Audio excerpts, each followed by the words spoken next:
The Port provides services and space for the community that if it wasn't here, they wouldn't have anywhere to go. Let's face it, they're serving hundreds of kids a day, and they can come here and just be themselves. They're not judged, right? This is not only physically a safe space, but intellectually a safe space, artistically a safe space. And so that's difficult to find in neighborhoods like backyards. And for the youth, I think it's crucial for their development. The challenges are always going to be there. Youth employment, after-school programming, safety, business development, all those work in conjunction to improve the neighborhood, right? We try to just lift the game up a notch. I call the Port and say, hey, I got 7 heading over, can you help them out? And that's yeah, it's always yes. Storycatchers met up with Port Ministries because we needed space and we needed safe space. Port Ministries has impacted how a lot of the young people in our program interact with each other. There's already a feeling of love and community in the air, and there's a very convincing amount of safety when you come here. And it's a welcoming safety, and it's helped a lot of the young people we work with get out of their shells a little earlier. Everything from the partners that Port Ministries works with have helped make it so that a few young people where I think it would have taken months to really feel like I'm opening up and I'm blossoming, could feel comfortable immediately. But what I saw is how the mood shifted, right? And how these kids were able to connect with one another and then be able to be connected in a way that I don't think they anticipated. Because then I visited several weeks later, and these kids were acting like they were best friends, right? And it was great, right? Because the Port provided them with an environment of healing and hope that really helped them to connect and stay connected. I grew up in back of the yards, and even though my family moved out of the neighborhood, I stayed connected to the neighborhood through a lot of volunteer work and through church. Fast forward a couple of years, I started a business in the neighborhood. Starting a business as a Latina young woman in a neighborhood with low resources, no business background, no money, was very challenging. It wasn't impossible, we were able to do it. It came with a lot of stress, a lot of insecurities, a lot of self-doubt about myself, like thinking I wasn't meant to be doing something great. Although at that time it was a little bit of scary trying to reach out for help. I'm really glad I did, because the Port Ministries became a sanctuary for me spiritually. I got a studio, an art studio here at the Port Ministries, which is one of the cool things that they offer. And my art studio, which we're in right now, was my safe space. It enabled me to heal, to grow, and take a break so that I can kind of recharge and be able to give back once again. My favorite subject is art because I love art. I usually draw animals. My favorite animal is a wolf. Port Ministries is very welcoming. I feel like everyone here is friendly and they're always here to help. Like any questions or just regular conversation that I want to have, I know that I could come here and have that. I wasn't really sure if I wanted to do it at first, but I'm happy that I did. I just think that it's awesome that you can tell that people support you and they want you to do well. Port really helped me indulge more into hobbies that I have. I always loved to dance and I always loved dabbling into art. It's just endless possibilities that I can create, but I never really had the space to feel motivated to do so. And I feel like the Port Ministries, they definitely helped me with that motivation, just because it's like they want you to be there, and that's the point. When I found out that the dance studio was just this nice and you can rent it out if you talk to someone, and basically they just want you to use the space, I don't know, it was just, I was smiling. Me gusta cómo ayudan por los jóvenes, que tienen los programas de los jóvenes, que no tienen que andar en la calle, ellos tienen la opción de venir aquí También tenían básquetbol, no sé si todavía lo tengan, pero es una opción para ellos, el ejercicio y venir a divertirse. Me han ayudado con mis niños, las tareas de mis niños. Ellos mejoraron mucho las calificaciones estando aquí. Con sus tareas, ellos no batallaban para hacer sus tareas en la casa. Y nuevamente el ejercicio les ayudó mucho.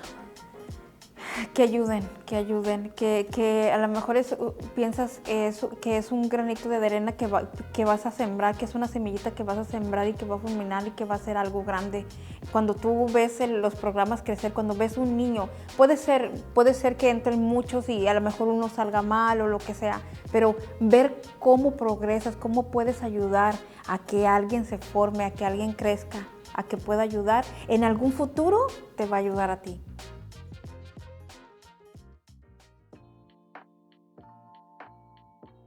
Well, it has given, especially the children, a safe place to go, which is very rare around here. My name is Anthony Brown, and I work here at Port Ministries, and I am the bread truck coordinator. The bread truck is very important because there's a lot of people that don't get government assistance, they don't get a link card or any kind of extra, so they rely on the bread truck to be fed.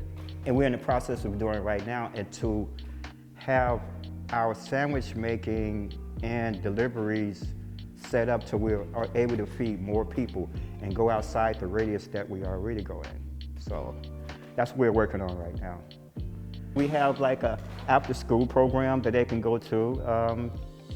We have a free clinic. Those are basic things that is needed in this neighborhood right now. We have a safe place where the kids can come to. You can feel the difference. The fact that when we're out in the bread truck, we're meeting single mothers, you're feeding their families. We're meeting men who have simply fallen out of work and are in hard times, tough times.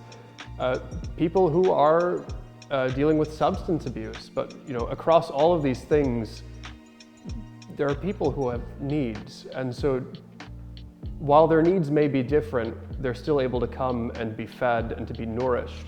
And my hope is that that gives them hope and that gives them strength to continue on and hopefully find ways to better their lives. And if we can be a small part of that, then that's a great blessing for us.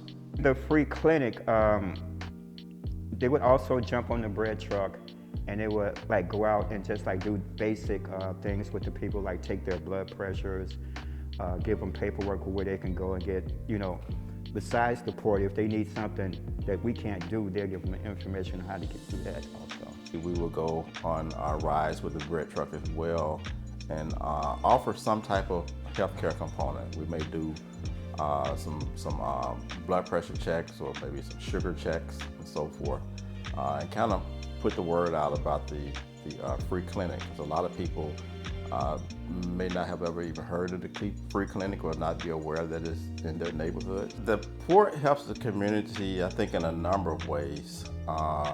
Obviously, we're providing health care for patients who are otherwise uninsured and may not be able to get health care. So we offer nutrition education courses. So a big part of health care, of course, is more than just giving medications out to somebody. It's also educating them as how their particular illness came about, how it works, what they need to do to manage it. And a big part of it is diet. It's diet and exercise and nutrition. So we try to bring in that component as well. My experience at the port here at the clinic has been pretty eye-opening, noticing all the issues that impact the neighborhood and just how difficult it is to access good health care. It's one of the only places where people can go and receive this kind of attention. The clinic impacts the community in a number of different ways. People getting access to information about their own health, the fact that we can give that information to them in a loving and caring way, and trying to give them action steps on what to do next. Access to that information is really important, and so to me that's that warms my heart, just because it is something that people are entitled to. It's very important because a lot of the folks that come into the clinic either don't have documentation or don't have the resources to access that healthcare any other way. So we're one of the only places where they can come to. But it's really awesome to see just how grateful people are. Our role for There's a Nod won't be possible without the support and the strong connections within Anthony's program, Darlene's programming, the People's School, because mental health works on multiple levels. We complement each other in that way. But Port Ministries, through the freedom that it allows, through the creativity that it allows, is helping us develop that framework around what does youth mental health look like. There's a Nod within its operation has seen close to 250 people. Strengthening families, supporting the youth, supporting the parents. That's something that There's a Nod has really invested within the past year in providing free family therapy, which is also something that most insurances, most youth and families don't receive as well.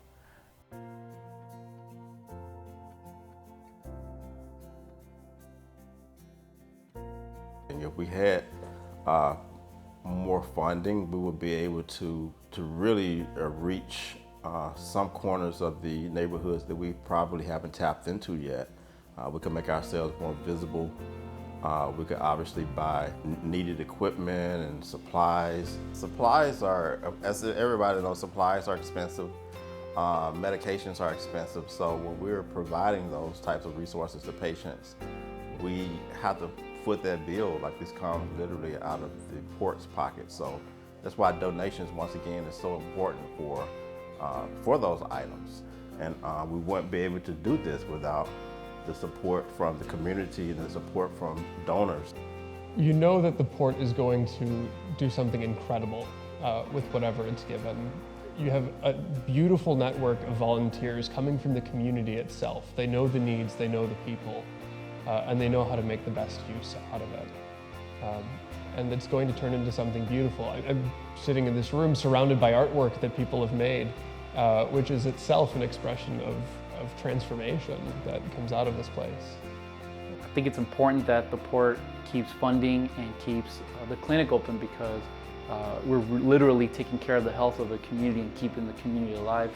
You know, because around here we see a lot of issues with high cholesterol, high blood pressure, diabetes, and so literally the clinic is crucial to the physical well-being of the neighborhood. I want you to give to the Port Ministries, because the few dollars you give will exponentially change people's lives like you can't even fathom. You can't even imagine what, you know, a $500 in wages does, you know, in summer for a kid for the rest of their lives. You can't even measure it. I think that the Port Ministries has an opportunity. It has such great potential to affect a lot more people, but there's so much more need out there. And sometimes all you're missing is just that tiny bit of support.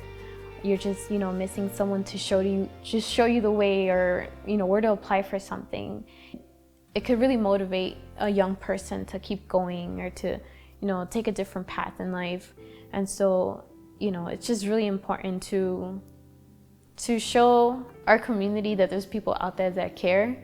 And sometimes that's all it takes to really make an impact. So if we were to get extra funding, the first thing I would need is probably get some refrigeration, so we can give out more sandwiches, which we can go around to other different neighborhoods right now. So what we're asking right now, nobody in this neighborhood should be worrying about food. So what we're trying to do with the bread truck, we're trying to get as much as we can, so can we distribute as much as we can. And yeah, no one should be hungry around here. They're an organization that really brings together partners where everyone rises together, right? What's really great about the port is that it's not a one-man show. It's not, oh, this is all about the port. It really is about the community. And so when you're giving to the port, this is an organization that is going to use those dollars to transform that community, right? You don't see fancy cars and all kinds of really cool things, right? You see people who are working in the community looking to make a difference. And that's what I would give to the port.